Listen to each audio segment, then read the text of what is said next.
Okay, this is a short video on how to adjust the household members and the household name.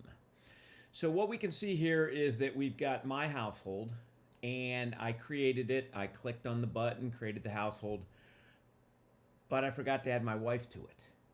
So what do we do in this situation? So I'm going to go ahead and refresh Salesforce here. And what I'm going to do is I'm going to click on the relationship tab. And this is where once the household is made and created, this is where you have to go in and add an additional person into the household. So I clicked on the relationship tab and I'm just going to click on this icon here and edit the group. Now in this case, a little bit about householding. What this gives you the ability to do here is I'm going to go ahead and add my wife.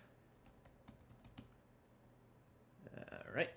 Now, for role in the group, we want to have one person listed as the client and one person listed as the spouse or domestic partner, if they are husband and wife. I realize they're both clients, but I've got a bunch of functionality in here to make it so much easier to use and to build these households. So just because they're the spouse doesn't mean they're not a client. So I'm just going to add spouse here.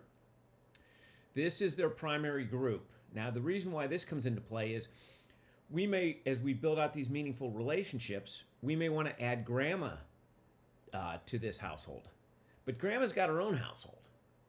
So we just want to be able to see that grandma's part of the household, but we don't want her assets or anything else to roll up. So I'm going to select primary group, and what you're going to see is by default, it all is now available. If I unclick this, nothing is rolling up.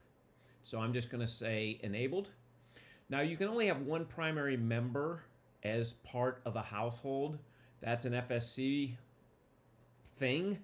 So if I click on this, I get an error, so I don't want to take that back. Now, in addition to that, what I had already set up was that Jill is the trustee of the Mountain Trust, and I've added that to the group also.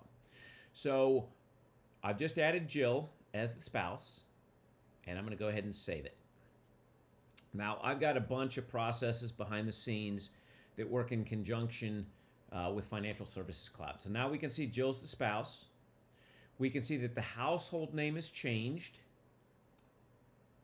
We can see that Jill's now been added as a secondary member.